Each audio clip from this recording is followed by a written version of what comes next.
Hi friends, welcome to my channel. ఏవీలకు start అయిన కాడి నుంచి నేను వీడియోలు చేయలేకపోయాను. అంటే 2 రోజులు నిన్న ఇవాళ వీడియో చేయలేదు. సో 2 రోజుల వీడియోను కవర్ చేస్తూ మనము అంటే మొత్తానికైతే ఏవీలు వచ్చేసాయి అందరి. అంటే మా పరివార్ గేమ్స్ వరకు మనం చేసుకున్నాము. మా పరివార్ తర్వాత ఇప్పుడు మనం ఈ వీడియో చేస్తున్నాను. ప్రతి ఒక్కరి ఏవి చాలా బాగా ఉంది. నాకైతే చాలా బాగా నచ్చాయి. ఫస్ట్ నుంచి మనం చూసినట్లయితే ఫస్ట్ ఏవి మనకు గౌతమ్ది చూసినట్లయితే మనం ఫస్ట్ మనకు సీజన్ 7లో మిస్ అయిన వాడు ఈ సీజన్కి వచ్చేసి చాలా వరకు సాధించాడు అని చెప్పేసి తన కెరియర్కు ముందు ఏంటంటే వాళ్ళ బ్రదర్ యాక్టర్ కావడానికి చాలా సపోర్ట్ చేశాడు అని చెప్పేసి ఇలా మాట్లాడుకున్నాము. తర్వాత సెకండ్ ఛాన్స్ ఇచ్చాడు బీబీ అంటే బిగ్ బాస్ అని ఆయన చెప్పేసేసి తర్వాత ఇక ఆయన ఏమేమి సాధించాడు, ఎందుకంటే ఒంటరిగా ఉంటూ ఆడుతున్నావు, సో ఆడటం ఒంటరిగా ఉంటుంది, ఎవరితోటి మాట్లాడతలేవు అని చెప్పేసి ఎంతమంది అన్నా కానీ నువ్వు ముందుకు సాగిపోతున్నావు అని చెప్పేసి మొండోడితోటి గెలవడం చాలా కష్టం, కానీ మొండోడిగా ఉంటూ గెలుపు కోసం సాధిస్తున్నావు అన్న వర్డ్ మాత్రం చాలా బాగా అనిపించింది. అంటే లాస్ట్ టైం సీజన్లో నువ్వు సాధించలేంది ఈ సీజన్లో ఎంతవరకు వెళ్తావు అని చెప్పేసి ఒకానొక సమయంలో బయటికి వెళ్ళేస్తాము అనుకున్న పర్సన్ తప్పుడు మళ్ళీ తిరిగి టాప్ లెవెల్కు ఎలా వెళ్ళావు అని చెప్పేసి మాట్లాడుతూ తర్వాత తన ఏవీని చూపించారు. అంటే ఈయన సాధించింది ఏంటంటే లాస్ట్ సీజన్లో అశ్వత్థామ అని చెప్పేసి మాట్లాడుతూ తర్వాత అదే అశ్వత్థామ అతనికి మైనస్ పాయింట్ అయ్యి తర్వాత ప్లస్ దానిని మళ్ళీ ప్లస్గా మార్చుకున్నాడు కదా. సో అశ్వత్థామ ఎప్పుడైతే నాగార్జున గారు చెప్పినప్పుడు ఎలాగైతే కన్వర్ట్ అయిపోయాడో మనం చూసాము. సో అలా చేసుకున్నాడు కాబట్టి ఆయన టాప్ లెవెల్కి వచ్చేసాడు అని చెప్పొచ్చు. కాకపోతే మనం చూసినట్లయితే ఏదైనా కానీ సాధించాలి అంటే పట్టుదల ముఖ్యం అని చెప్పేసి ఈయనది చూడొచ్చు. కాకపోతే ఇక్కడ మనకు ఒకటి ఏంటంటే అన్నీ బాగానే ఉన్నాయి, కానీ ఒక మొండితనం బాగానే ఉంది, కానీ మితండవాదం అనేది మైనస్ పాయింట్ ఏమో ఈయన లైఫ్కు. ఏంటంటే తను పట్టిన కుందేటికి 3 కాళ్ళు అనే బాబతి ఇది. అది కొన్ని సందర్భాల్లో వర్కౌట్ అవుతుంది, కానీ అదే కొన్ని సందర్భాల్లో మైనస్ కూడా అవుతుంది. కాకపోతే ఇప్పుడు ఈయనకు ఏంటంటే మణికంఠ కనుక ఆ రోజు కనుక ఎలిమినేట్ కాకపోతే అంటే సెల్ఫ్ ఎలిమినేట్ కాకపోయేది ఉంటే ఈరోజు ఈయనకి అప్పుడే ఎప్పుడో ఎలిమినేట్ అయ్యి వెళ్ళిపోయేవాడు. కాకపోతే ఏంటంటే మణికంఠ తనకు లైఫ్ ఇచ్చాడని కూడా మనం అనుకోవచ్చు. అంటే ప్రీవియస్ దానికి ఇంపాక్ట్ ఉంటుందా, ప్రీవియస్ బిగ్ బాస్ షో మీద ఇంపాక్ట్ దీని మీద ఉంటుందా అంటే ఖచ్చితంగా ఉంటుంది. ఆ నెగిటివిటీనే ఇక్కడ ఫార్వర్డ్ చేస్తూ మళ్ళీ ఇక్కడ నుంచి కూడా అదే నెగిటివిటీకి వెళ్ళిన పర్సన్ తను గట్టిగా ఆడుతూ అందరికీ పోటీనిస్తూ టాప్ 5లోకి వెళ్ళిపోయాడు. తర్వాత ఈయన ఏవీలో చూసినట్లయితే చాలా పాయింట్స్, ఎందుకంటే ఫస్ట్ ప్రీవియస్ దాంట్లో ఏం చేశాడు, తర్వాత ఇప్పుడు ఏం చేశాడు, ఎప్పుడు వెళ్ళిపోతున్నప్పుడు ఎలా అయిపోయింది, తర్వాత ఆయన ఎంత లూజ్ టు హిట్ వరకు ఎలా వెళ్ళాడు అనే ఏవిని మనం చూస్తున్నప్పుడైతే అబ్బా ఇంత బాగా ఆడాడా గౌతమ్ అని అనిపించేసింది నాకైతే. ఇక నెక్స్ట్ వచ్చేసి తర్వాత ఈయన లోపలికి వెళ్ళిన తర్వాత కూడా చాలా డిస్కషన్స్ కూడా జరిగాయి. అంటే ఆ ఫోటోలు చూపిస్తూ ఆ ఎగ్జైట్మెంట్స్ అన్నీ మనం ఎప్పుడు చూస్తూనే ఉంటాం. తర్వాత అవినాష్ది కూడా మనం చూసినట్లయితే అసలు ఈయన అవినాష్ ఆటను మనం చూసినట్లయితే అదృష్టవంతుడు అని చెప్పుకోవచ్చు. అంటే అదృష్టవంతుడు కానీ ఆటగాడు కానీ అదృష్టవంతుడే అని చెప్పుకోవచ్చు. ఎందుకంటే ఇక ఇప్పుడు మనకు టాప్ 5 పొజిషన్లో నుంచి చూసినట్లయితే టాప్ 5లోనే ఉన్నా అంటే ఆయన అదృష్టంతో వచ్చిన పర్సనే, కానీ అంటే అదృష్టం కాదు ఆట ఆడి వచ్చింది, కానీ అదృష్టం మాత్రం ఎంతో కొంత ఉన్నట్టే. బట్ ఓట్లు మాత్రం రావట్లేదు. ఎంటర్టైనర్స్కు ఛాన్స్ రాదు అని చెప్పేసి మాట్లాడుతున్న పర్సన్ నువ్వు టాప్ 5లో నిలబెట్టావు అని చెప్పేసి మాట్లాడారు. అంటే బిగ్ బాస్ గారు చెప్పారు. బట్ ఆటతోటి వచ్చాడే తప్ప, అంటే తనంతట తాను వచ్చాడు కానీ ప్రేక్షకుల యొక్క మనసులు దోచుకొని, అంటే ప్రేక్షకుల ఓట్లతోటి రాలేదు అని నా ఉద్దేశం. ఇది నా పర్సనల్ ఉద్దేశం. ఇది కంప్లీట్గా మనది ఎవరి ఇన్పుట్స్ తీసుకొని చెప్పిన ఉద్దేశం కాదు, ఇది నా పర్సనల్. ఎందుకంటే ఒకవేళ ఆయన ఓట్లతో, అంటే దీనికి కారణం ఏంటంటే నామినేషన్లోకి రాకపోవడం. ఇప్పుడు కూడా నామినేషన్లోకి రాకపోవడం వల్లనే ఆయన టాప్ 3 ఆర్ టాప్ 4లో ఉండాల్సిన పర్సన్ టాప్ 5లోకి వచ్చాడు అని నా ఉద్దేశం. నెక్స్ట్ మనము నబిల్ కనుక మనకి ఈయనకి ఎవిక్షన్ ఫ్రీ ఇవ్వకపోతే ఈయన ఉండేవాడు కాదు. అంటే నబిల్ ఇచ్చిన దాన్ని గెలుచుకున్న తర్వాత దాన్ని ఆడి గెలుచుకున్నావు అని చెప్పేసి కూడా బిగ్ బాస్ చెప్పడం కూడా జరిగింది. సో ఇది చూసినట్లయితే, యావరేజ్గా చూసినట్లయితే మనకు అవినాష్ది ఎంటర్టైనర్గా ఓకే, కానీ ఓట్లు మాత్రం తెచ్చుకోలేకపోయాడు అని నా ఉద్దేశం. బట్ సీజన్ 4లో చాలా వరకు కొంచెం మనము చూసినట్లయితే సీజన్ 4ది కొంచెం మనం బ్యాకప్లో చూసుకున్నట్లయితే అక్కడ కొంత నెగిటివిటీ కూడా ఉంది. బట్ అక్కడ కొంచెం లవ్ స్టోరీ లాగా నడిచింది, కానీ ఆ లవ్ స్టోరీ అంతగా పనికి రాలేదు ఈయనకు. అంత సేమ్ వే ఈయన చేసే కామెడీ ఒకరిని ఏడిపించేటట్టు కూడా ఉంది అని చెప్పేసి మధ్యలోనే ఎలిమినేట్ అయిపోయాడు. నాకు తెలిసి అదే కారణంతో, అంటే అన్నెసెసరీగా కొంతమందికి, ఒక పర్సన్కు హెల్త్ ప్రాబ్లం ఉంటే దాన్ని కూడా కామెడీగా తీసుకొని దాన్ని వ్యతిరేకంగా చూపించాడు అనే ఉద్దేశంతో అప్పుడు ఎలిమినేట్ అయ్యాడు. సో ఇప్పుడు మాత్రం సక్సెస్ అయ్యాడా అంటే అయ్యాడని చెప్పలేము, కాలేదు అని చెప్పలేము. ఎందుకంటే ఓట్ల ద్వారా ఆయన పైకి రాలేదు కాబట్టి. ఇక చూసినట్లయితే ఇక మనకు లోపలికి కావాల్సినంత ఫుడ్ వస్తుంది, కావాల్సినన్ని రేషన్ వస్తుంది, కావాల్సినంత టైం ఉన్నది.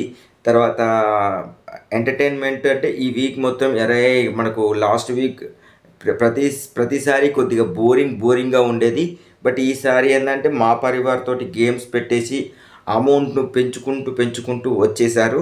ఇప్పుడు మనకు అమౌంట్ కూడా మనం చూసినట్లయితే 5 lakhs కంటే దాటిపోయింది. ఈ 5 lakhs అయితే దాటిపోయింది. ఇంకా మా పరివార్తో తీసుకొచ్చి మళ్ళీ గేమ్స్ పెడితే మళ్ళా పెరిగిపోతుందనే ఉద్దేశంతో ఆపేసారా అనిపించేసింది. ఎందుకంటే ఏవీలు పెట్టాలంటే ఒక్క రోజులో కూడా పెట్టేసేయచ్చు. ఎందుకంటే ఒకేసారి ఇప్పుడు సాటర్డే ఒకరోజు తీసేసుకొని టప అందరు ఏవీలు పెట్టేస్తే అయిపోతుంది. ఒక్కొక్కరి ఏవి ఎంత 5 minutes, అంటే 5 to 10 minutes. కాకపోతే ముందు చెప్పే మాట, వెనుక చెప్పే మాట, యాడ్స్ ఇవన్నీ చూసేది ఉంటే మొత్తం మీద 2 గంటల్లో కంప్లీట్ అయిపోయింది. సో 2 గంటల్లో కంప్లీట్ అయిపోయింది కాబట్టి మనకు దీని నుంచి కూడా మనం తీసుకోవచ్చు. బట్ ఇంకా కాకపోతే గేమ్ గురించి కూడా ఎక్కువగా చూపించట్లేదు కాబట్టి ఇదే ఈవీల గురించి చూపిస్తున్నారు. దాని గురించే డిస్కషన్స్ ఇవన్నీ జరుగుతున్నాయి కాబట్టి పెద్దగా ఆ డిస్కషన్ చూపించకున్నా కానీ పెద్ద ఇష్యూ కాదు. కాబట్టి ఎక్స్ట్రా కట్లో కూడా ఇవి చూపించేది ఉంటే ఒక రోజులో ఖచ్చితంగా కంప్లీట్ అయిపోయేది. బట్ కాకపోతే బిగ్ బాస్ కూడా కొద్దిగా మనం కూడా ఉద్దేశించుకొని వీళ్ళ ఏవీలను అవి ఇవి మాత్రం పర్ఫెక్ట్గా చూపించారు. ఇక తర్వాత మనకి ఈరోజు వచ్చినట్లయితే నిఖిల్ది ఏంటంటే, ఈ నిఖిల్ది చూసినట్లయితే మనం ఏంటంటే ఫస్ట్ గ్రూప్ గేమ్ అన్నారు, కానీ నీ ఇండివిజువల్ గేమ్ ఆడుతున్నావు అని చెప్పేసి, తర్వాత అందరు సేఫ్ గేమ్ ఆడుతున్నావు అన్నారు. కాకపోతే సేఫ్ గేమ్ కాదు, ఇండివిజువల్ గేమ్ అన్నట్టుగా చెప్పారు. స్నేహానికి నువ్వు ప్రాధాన్యత ఇచ్చావని చెప్తున్నారు. బట్ స్మార్ట్ గేమర్ అని చెప్పేసి ఇది ఒకదానికొకటి పొంతన లేకుండా ఉందా అంటే లేదు. అంటే కొంత మిస్ అవుతుంది, క్లారిటీ అయితే మిస్ అవుతుంది అని అనిపించింది. మనం చూసినట్లయితే ఇప్పుడు నిఖిల్ ఓకే గేమ్ పరంగా స్ట్రాంగ్గా ఆడాడు, ఓట్లు కూడా జనాల నుంచి కూడా చాలా స్ట్రాంగ్గా తెచ్చుకుంటున్నాడు. టాప్ 1లో ఆర్ టాప్ 2లో ఉండాల్సిన పర్సన్ ఈయన. ఏంటంటే మొత్తానికైతే ఈయన రిలేషన్షిప్లో ఉండటం వల్ల, అంటే రిలేషన్షిప్స్ అంటే ఫ్రెండ్ సర్కిల్లో ఉండడం వల్ల ఇది ఒక గ్రూప్ గేమ్ లాగా అందరికీ కనిపించింది. గ్రూప్ గేమ్ ఆడలేదా అంటే ఖచ్చితంగా గ్రూప్ గేమ్ ఖచ్చితంగా ఆడాడు అని నాకు అనిపించేసింది. ఇక తర్వాత ఎప్పుడు అంటే రాయల్ టీంకును ఓజీ దాంట్లోకి లీడర్షిప్ కరెక్ట్గా చేసేసి వాళ్ళని ముందుకు తీసుకెళ్ళాడా అంటే అవును అని చెప్పొచ్చు. అసలు లీడర్షిప్ క్వాలిటీ ఈయనకు స్వతగా నిజంగా కూడా తన సొంతంగా కూడా లీడర్షిప్ క్వాలిటీ ఉంది. ఎందుకంటే మనం ఫస్ట్ ఎపిసోడ్లో చూసినట్లయితే ఎవరు లీడర్స్ లేనప్పుడు, అంటే మెగా చీఫ్లే కానీ కెప్టెన్లే కానీ లేనప్పుడు ఈయన సొంతంగా కెప్టెన్షిప్ తెచ్చుకున్నాడు. కంటిన్యూ 4 వీక్స్ కంటిన్యూ ఒక క్యాప్టెన్గా, అంటే మన చీఫ్గా, మెగా చీఫ్ కాకుండా కానీ ఒక చీఫ్గా ఉన్నాడు. కానీ మెగా చీఫ్ కాలేకపోయాడు. బట్ ఏంటంటే ఈయన త్యాగాలు, ఇంకొకరి కోసం ఆడటాలు, ఇవన్నీ ఈయన మైనస్ పాయింట్స్ అని నా ఉద్దేశం. ఈయన కనుక అవి కనుక పక్కకు పెట్టేసి, ఫ్రెండ్షిప్ను కూడా పక్కకు పెట్టేసి ఆడేదుంటే బాగుండు. బట్ మంచి స్నేహితుడు, అంటే ఒక బ్రదర్ లాగా దొరికింది ఎవరికంటే పృథ్వీకి. నిజంగా కూడా పృథ్వీ ఎవరి మాట వినడు, కాకపోతే ఒక నిఖిల్ మాట మాత్రమే వింటాడు. ఈయనకు మైనస్ పాయింట్ ఏంటంటే సోనియాను కొద్దిగా అప్పుడు దూరం పెట్టేసి, తర్వాత యష్మిని కూడా దూరం పెట్టేసి రిలేషన్స్లో క్లారిటీ ఇచ్చేది ఉంటే ఈయన ఈరోజు ఖచ్చితంగా నెంబర్ 1 పొజిషన్లో ఉండేవాడు.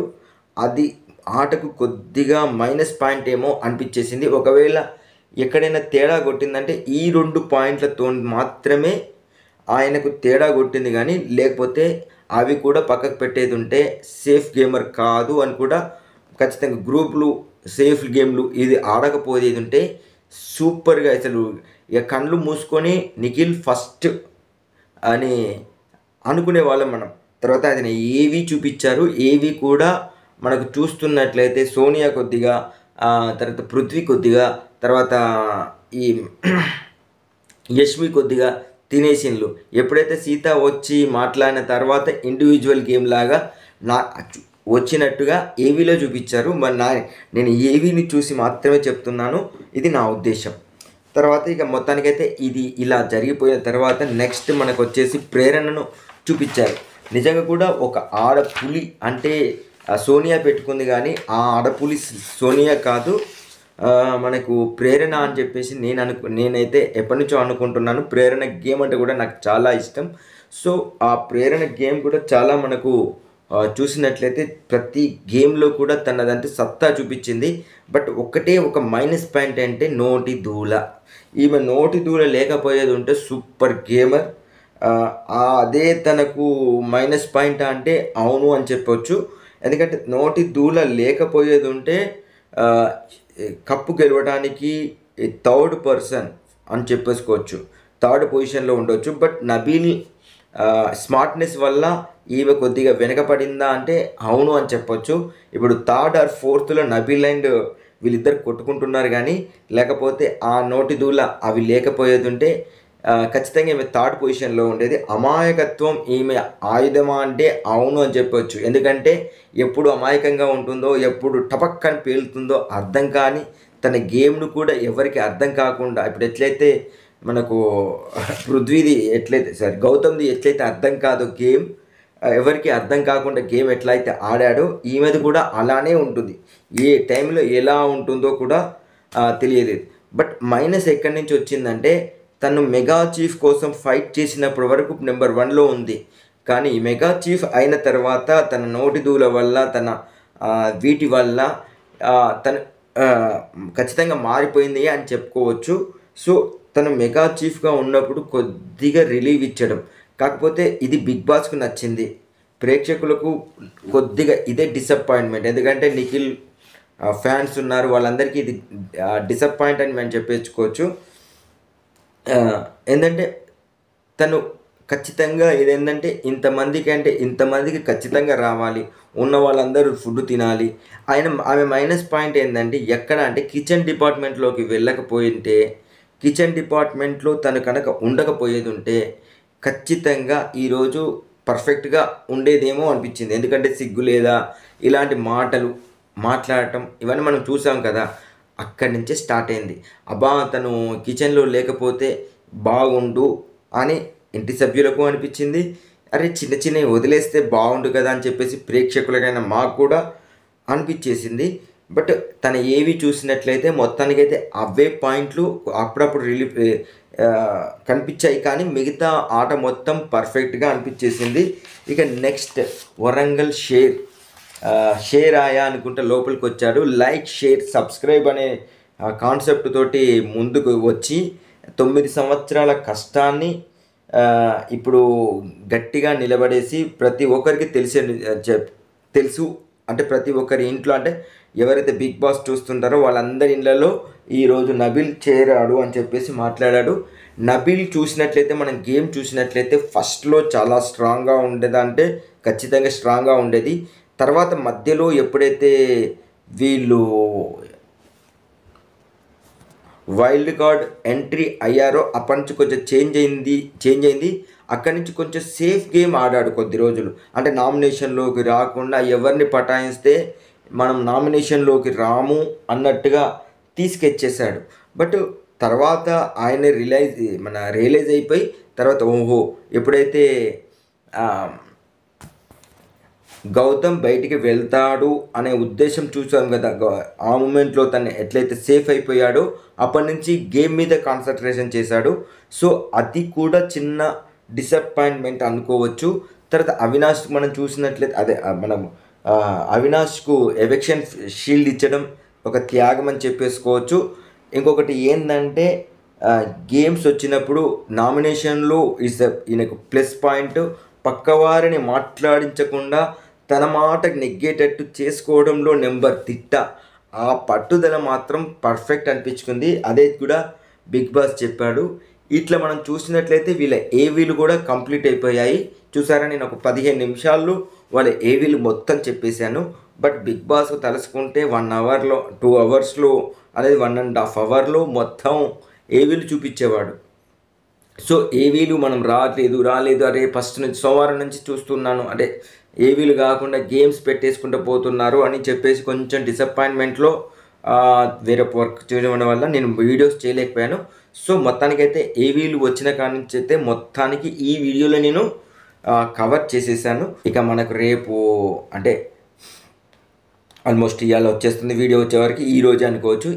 ఈరోజు రేపైతే మనకు బిగ్ బాస్ అయిపోతుంది. ఇక నెక్స్ట్ సీజన్ వరకు మనం ఎదురు చూస్తూ ఉంటాము. ఎవరు విన్ అవుతారు అంటే ఖచ్చితంగా నకిల్కి అండ్ గౌతమ్కు 100కి 60% ఛాన్స్ ఉంటే 40% నిఖిల్కి ఉంది. ఫస్ట్ సెకండ్ పోతే ప్రేరణకు థర్డ్ పొజిషన్ వచ్చేసేది సేమ్ 60-40, నబీల్కు 40% వరకు ఉంది. బట్ ఎవరు అనేది ఖచ్చితంగా చెప్పలేకపోతున్నాం, ఎందుకంటే ఓటింగ్ పర్సంటేజ్ గంటకు మారిపోతుంది. సో ఏమవుతుందో ఏమో అనేది అవినాష్ మాత్రం లాస్ట్కి ఫిక్స్ అయిపోవచ్చు. 5th పొజిషన్లో అవినాష్ ఫిక్స్ అయిపోవచ్చు. బట్ లాస్ట్ది మాత్రం ఫిక్స్ అయింది, కానీ ఫస్ట్ 4 మాత్రం ఫిక్స్ కాలేదు. అది జంపులు కాకపోతే అదే పొజిషన్స్ పైనకి కిందికి పైనకి మాత్రమే ఉన్నాయి. ఇది ఈరోజు నా రివ్యూ కనుక నచ్చినట్లయితే లైక్ చేయండి. నా రివ్యూస్ని అందరికీ అందేలాగా షేర్ చేయండి. మా ఛానల్లో ఖచ్చితంగా సబ్స్క్రైబ్ చేసుకోండి.